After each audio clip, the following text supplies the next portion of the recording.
just to briefly introduce Professor Ankhi. Professor Ankhi is associated with Wadham College, University of Oxford as a professor of English and world literatures and a tutorial fellow. She was the Hinckley visiting professor at Johns Hopkins University for the spring term of 2019. While her first monograph, Aesthetic Hysteria, The Great Neurosis in Victorian Melodrama and Contemporary Fiction, Routledge 2007, drew largely on Victorian literature and culture, Professor Ankhi's second book, What is a Classic? Post-Colonial Rewriting, An Invention of the Canon, Stanford University Press 2013, asks how classics emanate from post-colonial histories and societies. She is one of the authors in a collected volume of essays titled Brexit and Literature, Routledge 2018. She is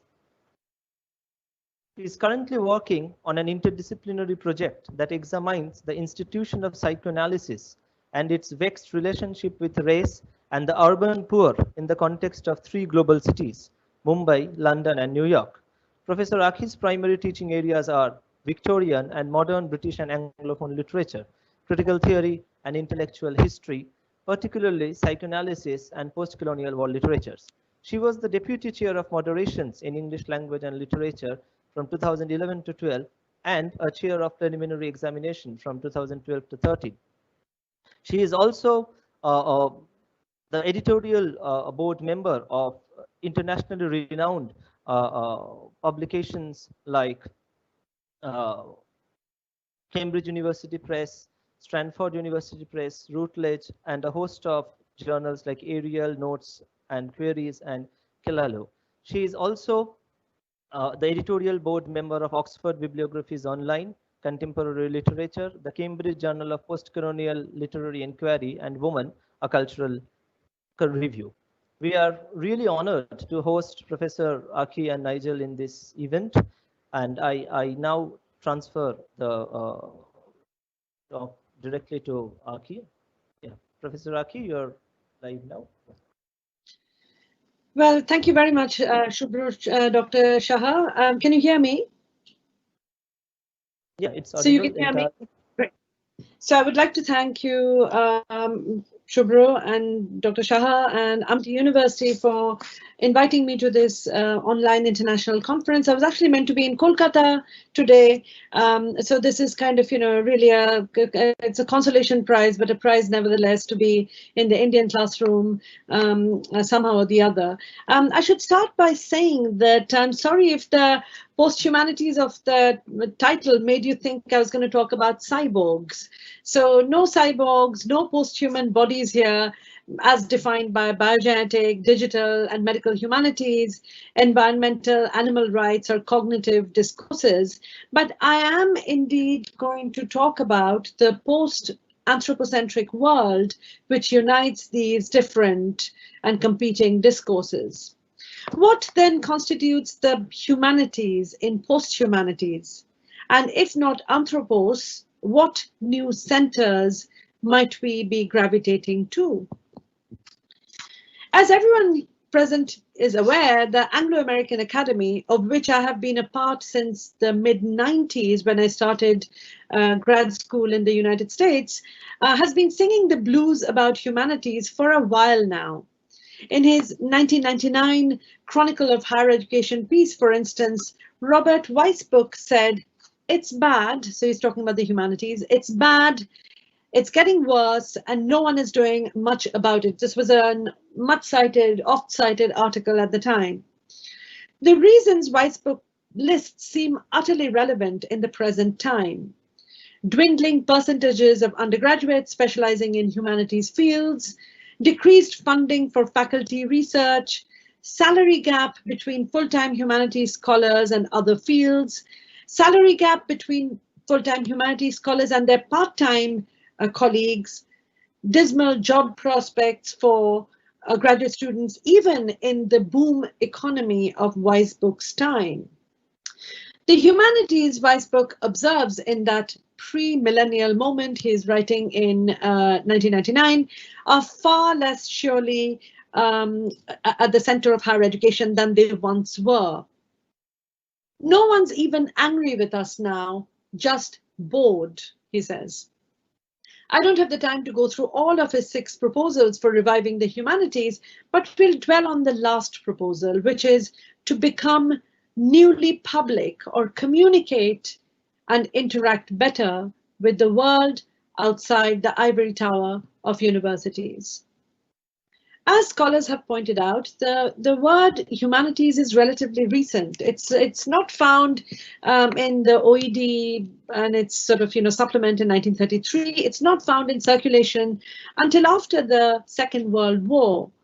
And its cognates, the cognates of humanities, human, humanitarian, humanism, humanity, often serve to obfuscate rather than clarify the implications of the term, as subjects such as English, history, and philosophy hone their critical and deconstructive thinking around the human. These subjects also actively debunk the classist assumption that symbolic capital is to be gleaned from studying the intellectual dimension of human experience at university. We know that the authors of some of our great and best books are fascist, racist, Eurocentric, misogynist, pedophile. Perhaps it is for the best then that the author is dead. The interpretive humanities do not humanize, as George Steiner has already suggested. So what are they good for then? And here I will fast forward from 1999 to March 2020, when universities in the United Kingdom started going remote. And the entire country, scampered indoors for an indeterminate COVID-19 lockdown. Scholars and students of English literature are not key or essential workers in times like these. Our breakthroughs do not heal and they do not save lives in an obvious way. Yet, we possess valuable critical tools not only to scrutinize stories spun by governments and public authorities as they bluff and blunder through a global pandemic, and also interpret the covert workings of phenomena such as contagion panic, xenophobia, racism. We also have the critical tools to examine and scrutinize and interpret intersections of gender, race, and class that govern pathology and mortality in pandemics such as these. Literature has long taught us a non-dualist understanding of the psyche and soma of the plague. A humanities education can bridge the gap between literature or literary criticism and social practices, between texts and non-texts, the gap between cultures even. The practice of secular criticism, as Edward Said termed it, can graft filiative processes onto non-biological and social and cultural forms. Said's famous term for this process is affiliation, which I find is a much more powerful and sustainable practice than empathy. Affiliation is also a valuable resource at a pandemic time, when ethnic nationalism and anti-Black racism have been instrumentalized to segregate, discriminate, and kill the social, racial, communal other. The process by which the humanities can form what Gayatri Chakraborty Spivak calls a recognizable basis of action, however, is neither automatic nor effortless. And the racial pandemic has brought with it a particularly difficult challenge. So I've talked now about what I mean by this in the context of my university and other Anglo-American universities, and also in relation to my subject, which is English language and literature. If at the return of Rhodes Must Fall in Oxford in 2020, we were seized with a hopeless sort of deja vu, it is because this has happened before. Black Lives Matter has come here before. The several conflagrations of this movement have already amassed tremendous support and mobilized tremendous political activity among students and scholars. We were in the crucible of historic change in 2015, for instance, but we failed to seize that opportunity.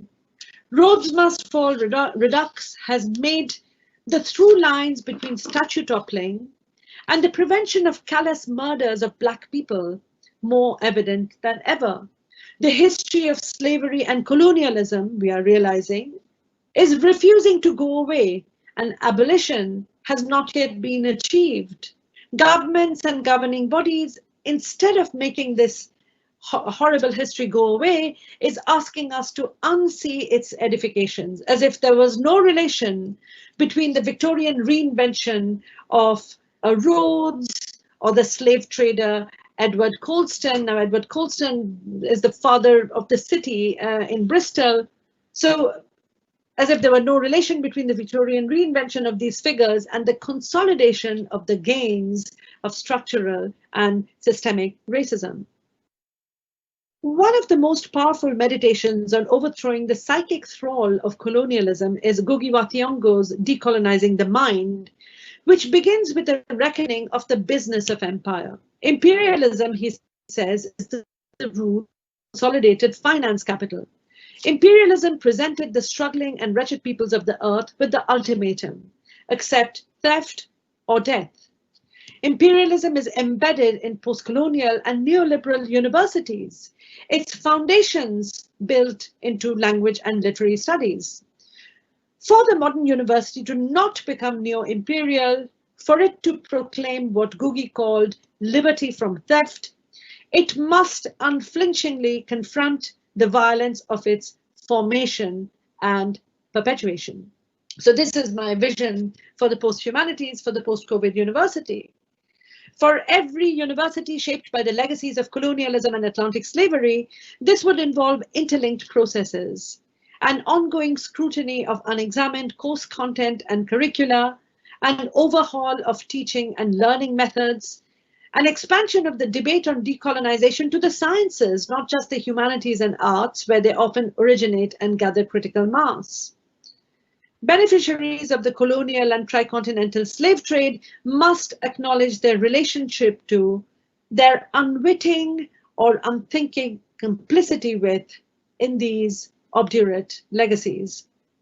This includes slaver or Confederate statues such as that of Cecil Rhodes, artifacts which serve to keep out and keep in place students and scholars of color, or admit them as tokenized diversity hires. And decolonization is not lumping all non-white populations in unlovely middle management acronyms such as BAME or BAME, as we call it in the UK, Black, Asian and Minority Ethnic, or BIPOC, Black, Indigenous, people of color in the US. But understanding the spectrum as well as the singularities of ethnicity, and understanding also, I've called this a racial pandemic, a pandemic which impacts people of color disproportionately, a pandemic which has also intersected with another horrendous human rights violation in the form of the murder of George Floyd. So understanding the spectrum as well as singularities of ethnicity and race, and the particular virulence of anti-Black racism. Ngugi, writing about the politics of language in colonial education as these continue to exist in post-colonial societies, points out the institutional imbalance in the teaching of indigenous versus imported languages and literatures.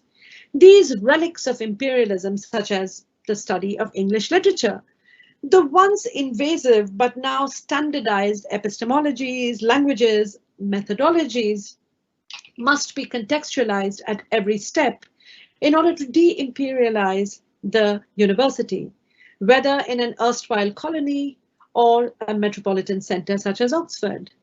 Without decolonizing the curriculum, we cannot be properly post-colonial. We cannot be modern and global universities if we continue to be national and paranational. The hiring and retaining of academic staff with relevant expertise is particularly important if decolonization is to go beyond perfunctory measures already in place, which is, we have seen this, for the last 10 years or so, rejigging reading lists or examination questions with one race-themed week or one post-colonial question in a set of 30. One or two seminar series in the humanities department concerned. In fact, I run one of these at Oxford, Post-Colonial Writing and Theory. a strand of world literature post-colonial studies to cover the vast corpus of literatures in English and in English translation.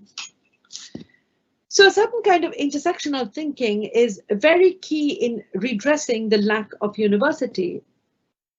A university and college union, this is called the UCU in the UK, report of 2016-17 showed that there were only 25 Black women professors compared to 14,000 white men. That's a rate of 560 to 1. Ayoola Solanki, chair of EU Law and Social Justice at Leeds, prepared a 2017 report for the Runnymede Trust in the UK that showed that only 2% of the professoriate in higher education in the UK was Black women, even when Black here is expansively defined to include African, Caribbean, as well as people of Asian origin and descent. Moving now from these general sort of ideas of decolonizing the university to decolonizing my subject, which is English literature for a post-COVID university.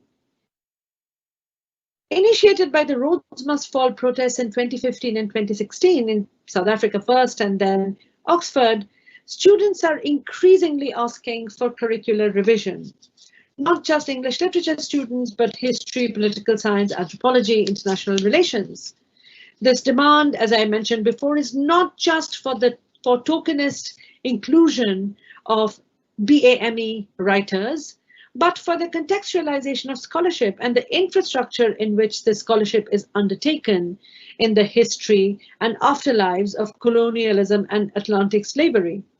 Curriculum revision in English language and literature in UK departments usually assumes two forms.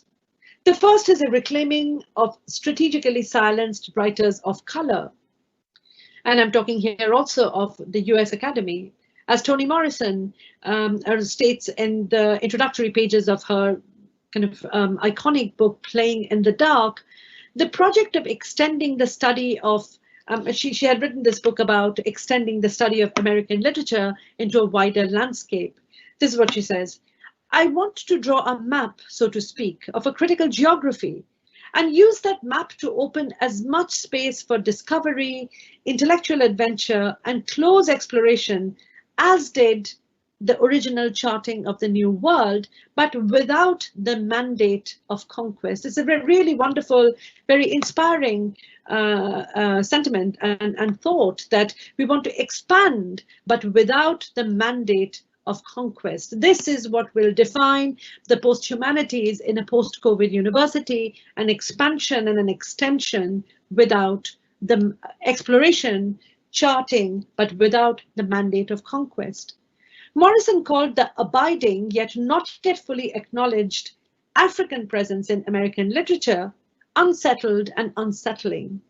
Decolonizing the curriculum would do well to begin by confronting the codes and restrictions around these omissions and contradictions, omissions which guarantee the false coherence of entities such as American literature or British literature. The contemplation of these excluded bodies, voices, and influences, Morrison states, should not be permitted to hover at the margins of the literary imagination. So again, the same tokenism that is shown to Black bodies in the human resources of the university should not be shown to the Black and kind of bodies of color in the curriculum. They should not be permitted, Morrison says, to hover at the margins of the literary imagination. The necessary second step that we see in curriculum revision in UK and US universities is to dismantle, and this is probably the more, this is not probably, but kind of obviously the more structural, the more organic change, to dismantle the colonial schema of center and periphery as it governs humanities subjects in particular. What are the compulsory options for undergraduates, and what is the logic of electives? Why and how is it possible, for instance, for undergraduates at Oxford to complete a 3- or 4-year course in English literature without reading a single text written by a Black author? Post-colonial studies, critical race studies, and cognate fields are optional for an undergraduate degree in English in many world-class universities. These will need to be intricately woven into the mainstream literary histories our students take as compulsory papers. The way we teach methodology will have to reflect this extension of the canon, or this expansion of the canon. In Culture and Imperialism, Edward Said enjoins the readers of Charles Dickens's Great Expectations to connect this 1861 novel of formation, this Bildungsroman, to a much older and wider experience between Britain and its overseas territories than that represented by the metropolitan history of British fiction. So I'll kind of, clarify. Said asks us not to treat Charles Dickens's Great Expectations as a book about Pip's attempts to become a gentleman. The book is almost always read as a Bildung narrative, as a novel of formation. He says, don't just read it as Pip's attempts to become a gentleman, but examine the significance of its wider geopolitical scope. Magwitch's Australia and Pip's Orient. Not, as he says, in the spirit of retrospective vindictiveness, but from a fortified need for links and connections. So once again, echoing, Toni Morrison and Edward Said echo each other, that more connections, more expansion, more extension, but not with a mandate of conquest, as Morrison said, not with retrospective vindictiveness, as Said says, but from a fortified need for links and connections. I will now turn to kind of, English language, which is very much, my own faculty is called the Faculty of English Language and Literature. And, obviously you cannot dissociate English literature from the question of language. And I can regale you with many stories of being stopped at checkpoints in the US and the UK, where people have reacted with incredulity that a person of my description, carrying an Indian, subsequently overseas Indian passport, teaches English at Oxford. You teach English to the English, so this is a zinger. Another zinger is being told after an impassioned talk about my last book, What is a Classic, on English as a global vernacular in post-colonial literature, that, and I'm quoting somebody here, it's a good thing we gave you English. This jumbling of literature and spoken language can, however, be a productive confusion, and the study of English literature in an international frame, made increasingly possible by the non-parochial energies of post-colonial, comparative, and world literatures in English, can help literary studies promote language studies as active cultural mediums, not simply looking at languages as ethnographic objects of study, not simply focusing on languages of what Edward Said described as the Latin Christian literatures. In 1969, the literary critic Erich Auerbach had written in Philology and Weltliteratur that our philological home is the earth. It can no longer be the nation.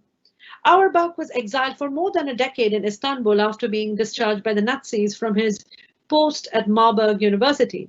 Auerbach goes on to say the most priceless and dispensable part of a philologist's heritage is still his nation's nature and culture. So this is a complex, it seems like a contradictory statement, but I will explain why it is not.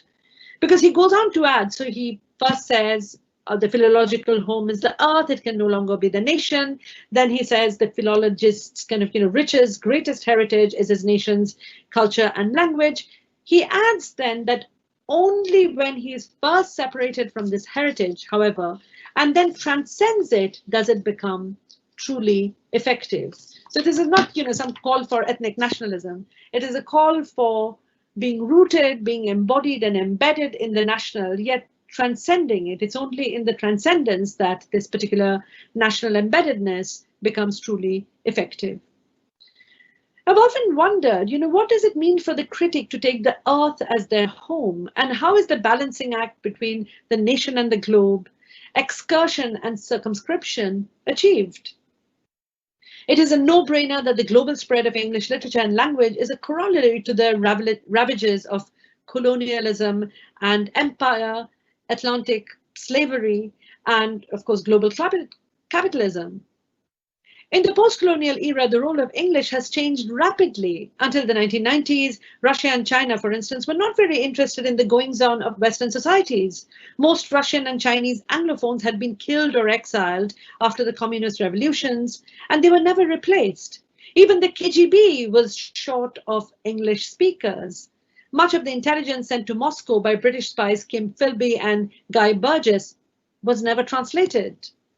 But from the mid-1980s, the opening of China, the fall of the Berlin Wall, and the coming of the internet, all of these phenomena boosted English. Russian and Chinese elites sent their children to study in the US and the UK.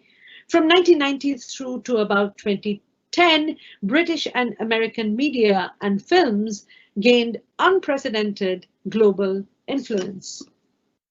In Monolingualism of the Other, the philosopher Jacques Derrida, an Algerian Jew by birth, gestures toward heterological openings in monological and tautological languages. He bemoans the fate of target languages, which have themselves become source languages. Derrida describes this state as not just not having a language, but of being deprived of a language. So French and English, he says, has the danger of being deprived of other languages, the danger of being ossified as a language of absolute translation, the language of languages to which all lesser languages gravitate to, or translation, and I'm citing Derrida here, translation without a pole of reference. Such languages, language like English, for instance, cannot realize themselves as they no longer know where they are from, and that their trajectory is one without an itinerary and without, as kind of Derrida says, any superhighway of goodness knows what information. When we talk about the global spread of English, we, the teachers of English, white or non-white, speaker by birth, or speaker by choice, or speaker by contingency, as is often the case with post-colonial societies, we will do well to contemplate the rich impurities of English. That it's not just, it's not just a source language, but it's a target language. That it is kind of, in a way, a language that is filled with rich impurities and indeterminacies of the movement between different languages. And we should remember also that English exists in many continuums, such as the Creole continuums. Arrival, Denis Villeneuve's 2016 sci-fi thriller, seems committed to refuting the male leads. The male lead is a theoretical physicist, assertion that science, not language, is the cornerstone of civilization. So I'm saying that the film tries to refute this. Without giving away the plot entirely, I can share with you that Arrival tells the story of Louise Banks, played by Amy Adams, a top language specialist recruited by the United States government after unidentified aliens known as heptapods docked their crafts just above 12 global epicenters, including the United States. Louise spends much of the film trying to communicate with the mysterious and only possibly threatening creatures, learning the heptapods' language and teaching them our own English tongue. The producers of this movie relied heavily on the scholarship of Jessica Kuhn, an associate professor at McGill University, who is an expert on syntax and indigenous languages. I was very interested in what Kuhn said about the process of decoding logograms, the translational activity on which this particular sci-fi movie pivots. This is what she says. One of the big misconceptions about linguists is that we are just people who know and speak and translate languages. That's not what field workers, and Amy's character in the movie is a field worker. That's not what field workers actually do. We are interested in the structural properties, but we are more interested in understanding what underlies these structural properties. The film seems to say that the hard-earned knowledge of linguistic relativity, the complex and often ruptured connection between languages, is a viable mode of human attachment. He is going back to kind of, again, Edward Said's kind of, call for a fortified need for links and connections. So this ruptured connection between languages is a viable mode of human attachment. And we need to, as teachers of English in the post-COVID university, extend this insight to citizens, aliens, and internal immigrants. You know, you could, so someone like Ta-Nehisi Coates, someone like Claudia Rankine would say that the Black subject in America is an internal immigrant, never quite made to feel that they belong, the internal immigrants of English language and literature as we practice the post-humanities in a post-COVID university. I'm now drawing to my conclusion. This will be brief. The academic humanities are built on structural anthropomorphism, observes Rosie Braidotti. This is what she says. Neither man with a capital M as the universal measure of all things, nor anthropos as the emblem of an exceptional species can be said to occupy the center of world historical systems of knowledge production in the Anthropocene.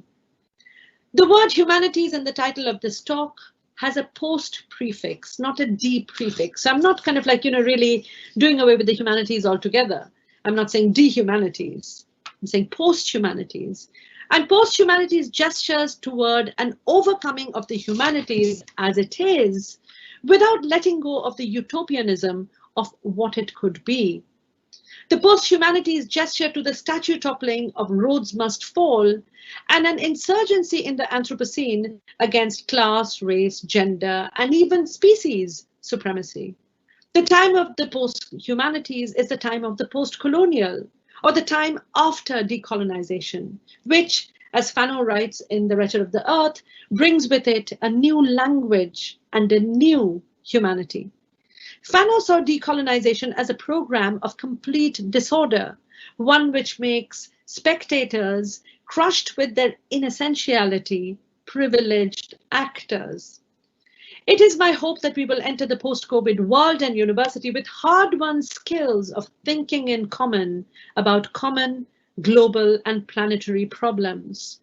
The new buzzwords for the post-COVID university could be interdependence and a leaderless and dispossessive collectivism. This last phrase, dispossessive collectivism, is a coinage of Emily Apter's. Teachers of the humanities will need to become translators, making hermetic systems interdisciplinary and world-facing, and recomposing pedagogical aims, methods, and demographics for widening access and social justice. English, which can express thoughts of Hamlet and the tragedy of Lear, has no words for the shiver or the headache. Virginia Woolf wrote in 1926. This is a wonderful essay called On Being Ill. We in the humanities will need to find the words for being ill before a full recovery of the humanities may begin for the post-COVID university. Thank you very much.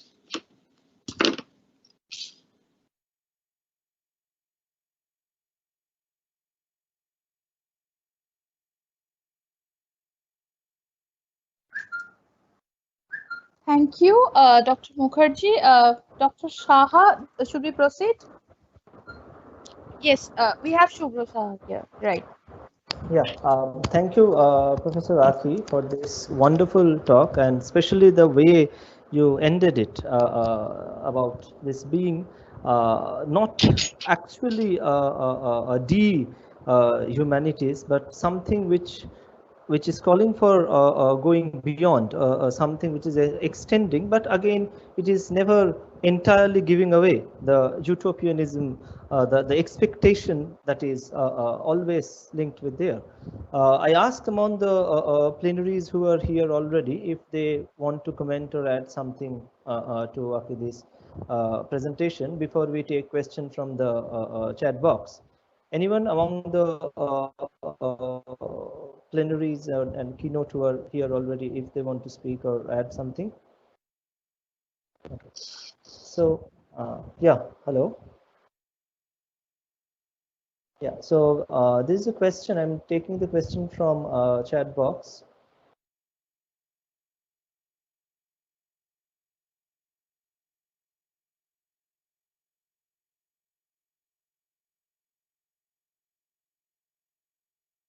Yeah, this is by Rabiqul Alam.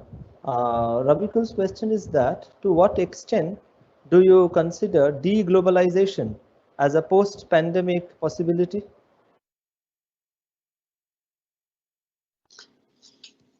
That's a very big question. I don't know how I would even start to answer it because, among other things, a lot of universities in Anglo-America would collapse if international students were not to show up in the autumn term. So I don't know what you mean by deglobalization here.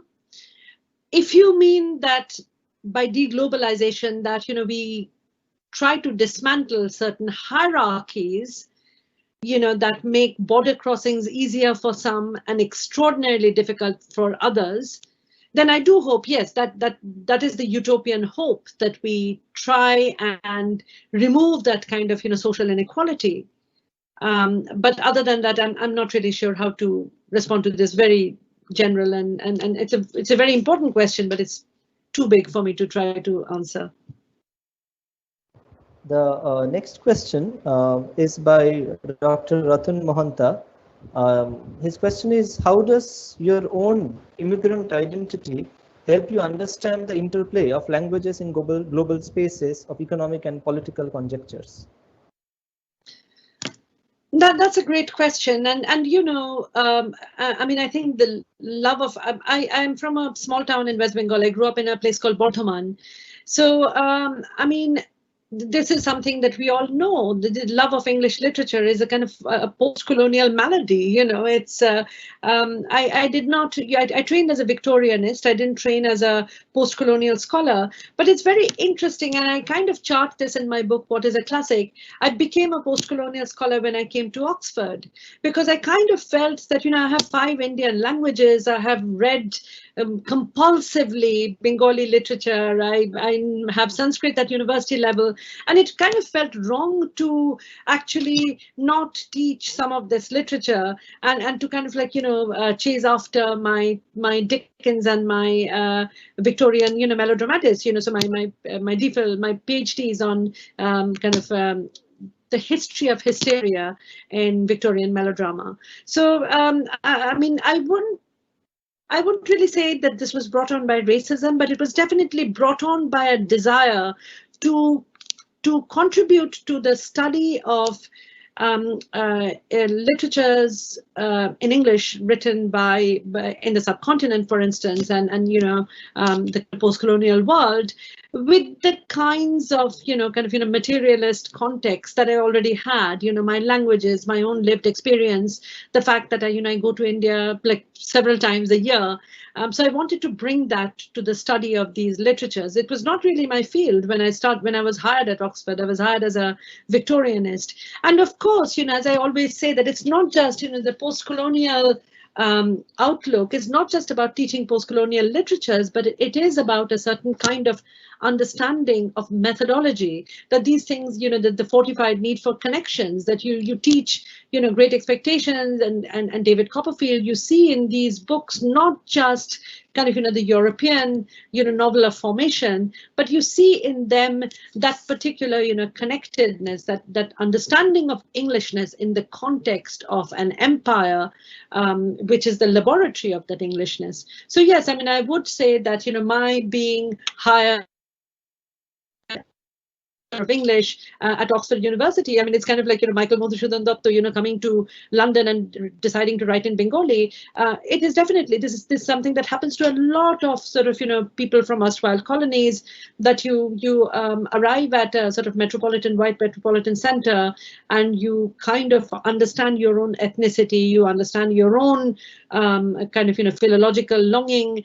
And yes, of course, that has happened. It has happened to some extent to address certain gaps, to address certain blind spots. But it's also happened as I have come of age. My thinking has come of age, and I'm running away less from uncomfortable truths about myself.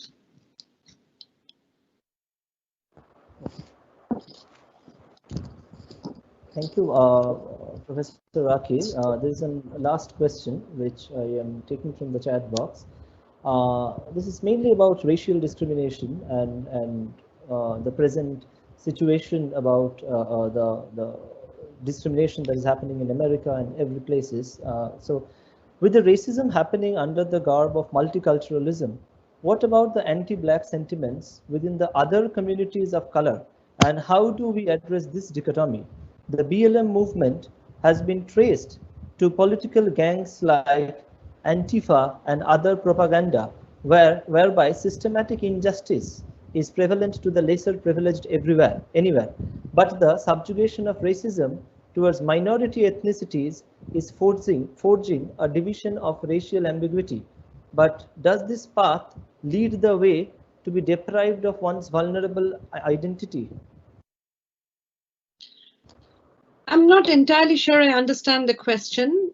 What I will say, I can only talk about Black Lives Matter as it has kind of, played out in UK universities and in England. Two things. One is that this is what I was trying to say with Rhodes Must Fall, that, the Rhodes Must Fall came to us in 2015 from Cape Town. It was about students demanding fees must fall. There's part of many fallist movements, and the kind of virulence of Cecil Rhodes' racism kind of, came to the fore in 2015 in that guise as universities tried to become more egalitarian. They kind of try to uphold the rights of Black students, so on and so forth. This time around, it has come following the death of the murder of George Floyd. And what I was trying to say is that this time around, it is no longer about would it be a good idea to decolonize the curriculum because we want to be good people and we want to support social justice.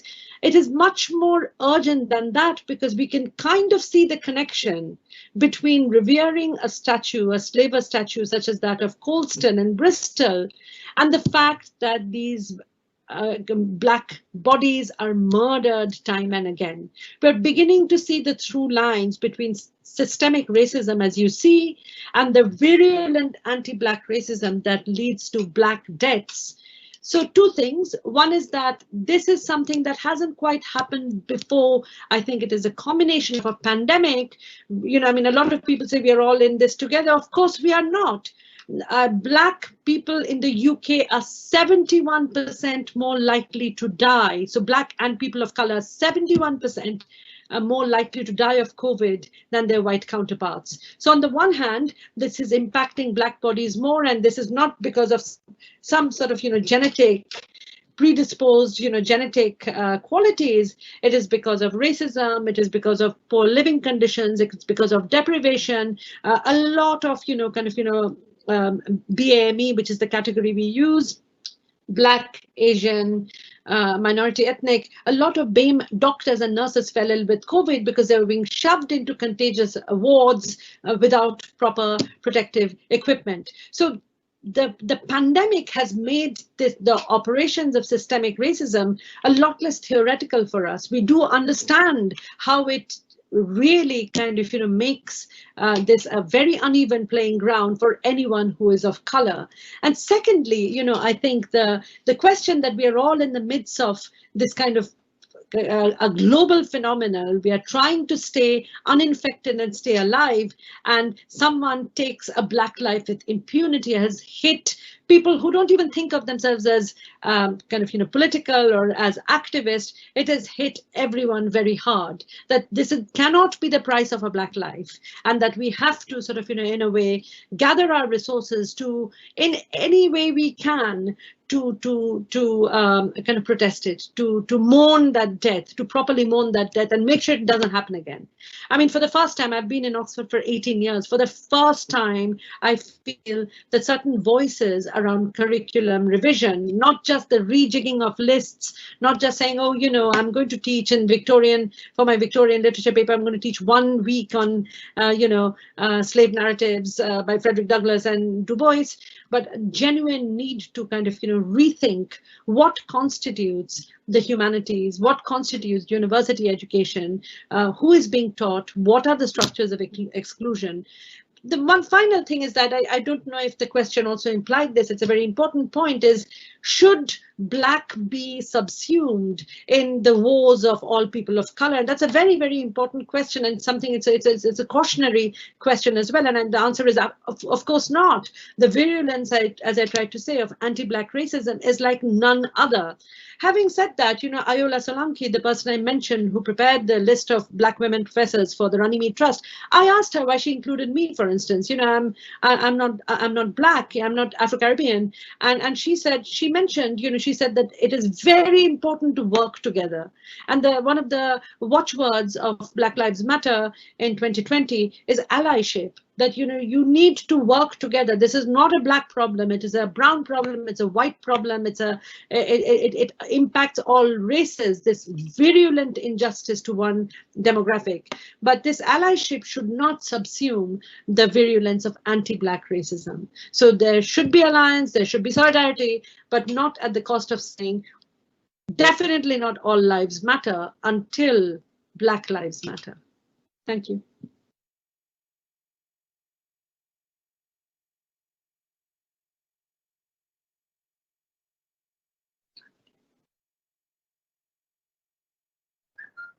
Yeah, is it audible now? Yeah, hello. Yeah. Yes. So I was just thinking about Spivak's that point in the aesthetic education in the era of globalization, where she talks about the infrastructural question in relation to the post-colonial world. And I was also wondering that what we are facing now is also to a large extent infrastructural shift that COVID has brought. And along with that, a long historical question of discrimination or oppression, racism, which are not, and that's what I was talking at the start of the conference, that these are not something immediately new.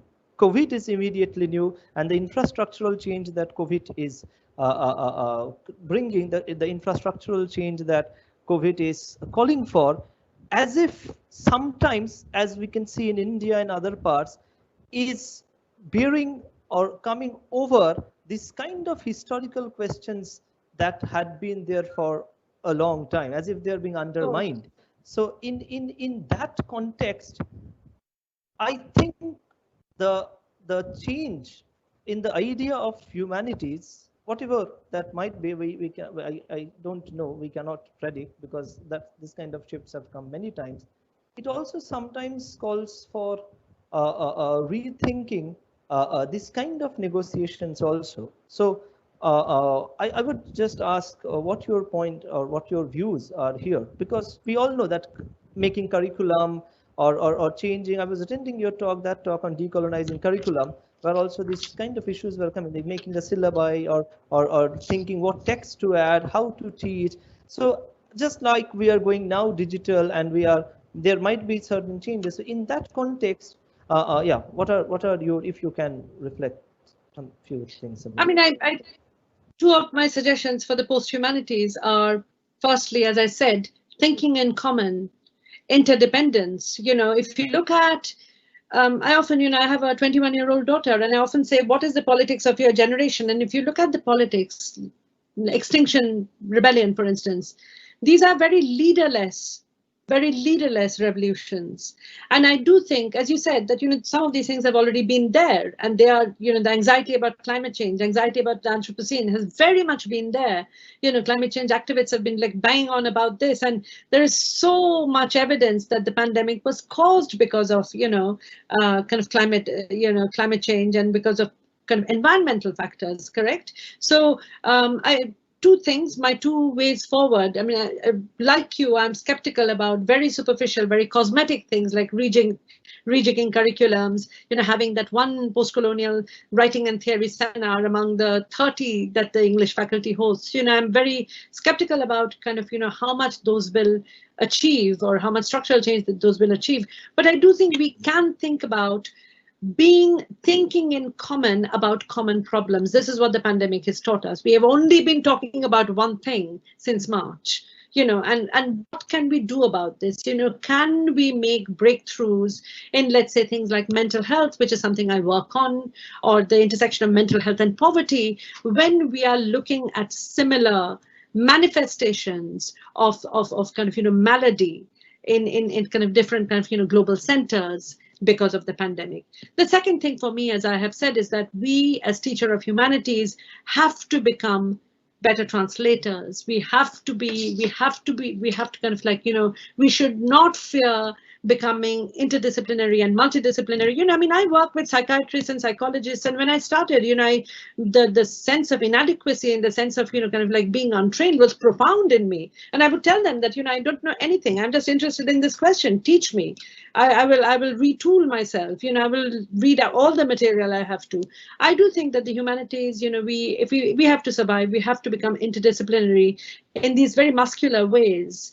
And if we are not becoming, if we say, okay, you know, I actually I'm not interested in psychoanalysis, I'm not interested in anthropology, I'm not interested in history, I would rather sort of like be a closed reader, even then we will need to become, we need to kind of, in a way, make sure that the difficulty of our ideas is not translating to a density and an kind of, you know, the arcana of rhetoric, that we are able to speak to kind of, you know, larger audiences. That I feel extremely strongly as I get older, that, you know, I mean, Spivak, in fact, mentioning Spivak, you know, she said at one point that she, when she was young, used to write this extremely difficult prose because she wanted to be taken seriously. And the older she grew, you know, like her prose became simpler. And she said that don't make the mistake that my simpler prose is about simpler ideas. In fact, the ideas have become harder, but, you know, I feel very strongly that I need to communicate. And kind of, you know, most of us have to be like that. You know, we cannot be in an ivory tower talking to ourselves,